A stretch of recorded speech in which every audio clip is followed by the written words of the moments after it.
اللي في الصورة ده كانت الناس بيقولوا عليه عم جابر الطيب، بس محدش كان يعرف إن ورا وشه البشوش في شيطان مستني فرصته. راجل كبير سايب الحياة تمشي، بيضحك للبنات وبيساعدهم، لكن الحقيقة كان بيحضر لحاجة عمرها ما كانت في بال حد. القصة دي مش خيال، دي قصة حقيقية، ولحد النهاردة الناس بتتكلم عنها.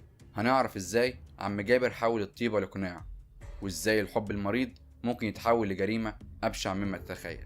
أهلا بيكم، أنا الكاشف، وده برنامج عبرة في حكاية. عارف المقولة اللي بتقول ومن الحب ما قتل؟ المقولة دي مش مجرد جملة، دي حكاية كاملة حصلت بجد.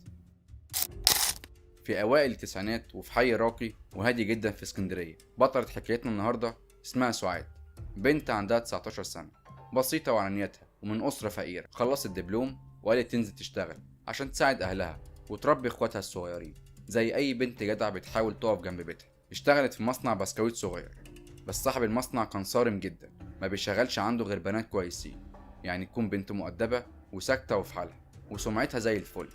وسعاد بالظبط كانت كده، بنت طيبة ومؤدبة. اتعرفت على شوية بنات في المصنع، بقى يتجمعوا ويقعدوا مع بعض وقت الفطار، بس كانوا تايهين ومش عارفين يروحوا فين لأن بيتهم بعيدة، فكانوا يا إما يقعدوا على البحر شوية يا إما يلفوا حوالين المصنع، لحد ما اتعرفوا على راجل اسمه عم جابر. عم جابر كان البواب بتاع العمارة اللي جنب المصنع، وعنده 58 سنة، راجل كبير في السن وشكله محترم وكلامه طيب، وعامل نفسه أبوه. قال لهم بدل ما تقعدوا على البحر في الشمس، تعالوا اقعدوا عندي في الأوضة وانا هجهز لكم حاجه تشربوها. البنات وافقوا وسعاد وافقت، رغم انها كانت دايما ساكته وقليله الكلام وعمرها ما كانت بتحكي عن حياتها لحد.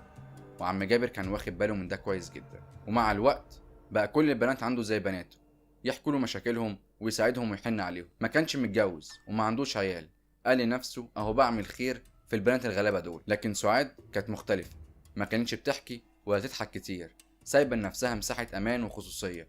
واللي لاحظ ده اكتر من اي حد كان عم جابر نفسه. وفي يوم طلب منها تيجي بدري قبل البنات، وقال لها انا عايزك في موضوع مهم. سعاد راحت له بدري وخبطت عليه، فتح الباب وقال لها تدخل. هي رفضت، خافت تدخل لوحدها، بس هو اصر وقال لها ما ينفعش اتكلم في اللي عندي بره. دخلت سعاد وقعد يحكي لها عن نفسه وعن فلوسه، وانه معاه شقق واراضي وبيطلع له دخل حلو جدا، وانه حتى شغلته كبواب بياخد كل شهر من السكان مبلغ كويس فوق حبهم ليه واعتمادهم عليه. سعاد كانت قاعده تسمعه بس مش فاهمه هو بيقول ايه، وبعد شويه قال لها بكل صراحه انا عايز اتجوزك يا سعاد. انا عارف ان انا كبير بس هعوضك عن فرق السن دوت، وهعيشك ملكة، وهديكي فلوس كل شهر تديها لأهلك، وهبقى ليكي أب وسند وجوز في نفس الوقت. سعاد اتصدمت وما قالتش لا في الأول، بس كانت حاسة إن الموضوع مش طبيعي. بس عم جابر كان بيضغط عليها بكل الطرق، جاب لها هدايا كتير، وكمان مرة جاب لها سلسلة ذهب، ودي كانت أول مرة في حياتها تلبس فيها ذهب. فرحت بيها جدا وخبتها، وعلاقته بيها بدأت تكبر لحد ما بقى يستناها الصبح كل يوم عشان يسلم عليها. والبنات معاه في المصنع لاحظوا ده، وبدأ الكلام يزيد وكل واحدة تتكلم من وراه. سعاد خافت ان الكلام ده لو وصل لصاحب المصنع هيعرف اهلها، وساعتها حياتها هتبوظ، خصوصا ان صاحب المصنع عارف اهل كل البنات وما بيشغلش حد عنده كده وخلاص. وفجأة جالها عريس من بلدهم، شاب قريب في السن منها، واهلها وافقوا مبدئيا عليه، وهي كمان ارتاحت له، وقررت تبعد عن عم جابر وقالت له بكل ادب انا اسفه مش هقدر اكمل في الطريق دوت. ورجعت ليه كل الهدايا اللي جابها حتى السلسله الذهب. بس اللي حصل بعد كده كان كارثه. عم جابر اتجنن، ضربها وقال لها انت بتاعتي، انا محدش هيهدك مني. سعاد خافت جدا، قررت تبعد عنه خالص وما تكلموش تاني، بس هو كان مصمم يكمل. وفي تاني يوم وقفها عند المصنع وقال لها انا ندمان ومش هاذيكي تاني، بس انا عايز اتكلم معاكي للمره الاخيره، ووعدها انه هيبطل يضايقها ويبعد عن حياتها. سعاد صدقته، وتاني يوم راحت له بدري زي ما قال لها. دخلت اوضته لقت فطار متحضر وقعدوا ياكلوا سوا، بس بعد نص ساعه سعاد بقت تحس بدوخه وانها مش قادره تقوم. والمفاجأة إن عم جابر كان حاطط لها منوم في الأكل، ومن هنا بدأ وشه الحقيقي يبان. قرب منها وقال لها على جثتي تروح لحد غيري. سعاد فقدت الوعي وهو اغتصبها أكتر من مرة وهي مغيبة، ولما فاقت لقت نفسها من غير هدوم. صرخت لكنه كتم صوتها وقال لها انت دلوقتي بقيتي ليا وملكيش حد غيري. حاولت تبعده بكل قوتها بس هو هجم عليها تاني، ولما صوتها عالي خنقها لحد ما ماتت في ايده. وماتت سعاد بين ايديه بعد ما كتب نفسها وما قدرش يقاوم. فضل شايلها في حضنه مش مستوعب انها ماتت وانه السبب في موتها وانها ضاعت منه للابد. وبدل ما يتراجع او يندم، الشيطان اللي جواه بدأ يبان اكتر.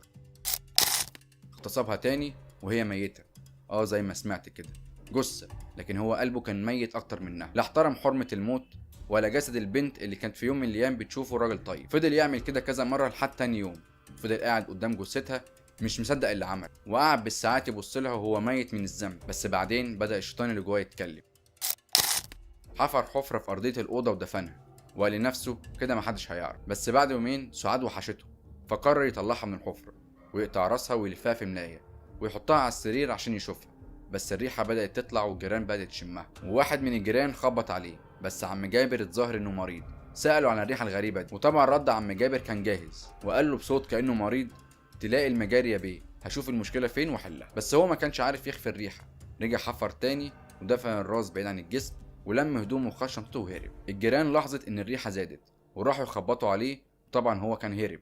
ولما ما فتحش بلغوا الشرطة جت وكسرت الباب، لقوا آثار الحفر وطلعوا الجثة ولقوا الراس مدفونة في مكان تاني. وتم القبض عليه بعدها بساعات واتحكم عليه بالإعدام، وخرج من الدنيا بأبشع نهاية زي ما دخل فيها بحقد وجنون. العبرة من الحكاية ديت إنك ما تديش أمان لحد بسرعة، خصوصا اللي بيقرب منك بحجة الطيبة والحنية. في ناس بتدخل حياتك زي النسمة بس بتسيب وراها دمار وندم ملوش آخر. خليك صاحي وخلي حدودك واضحة، عشان في ناس لو دخلت مرة ما بيعرفوش يخرجوا غير بعد ما يكسروه. اكتبوا لنا رأيكم في التعليقات. لو كنت مكان سعاد وراجل كبير في السن بيغريك بالفلوس والهدايا، كنت هتوافق على اللي هي عملته ولا كنت هتحافظ على نفسك وأمانك؟ أشوفكم إن شاء الله في حلقة جديدة من برنامج عبرة في حكاية.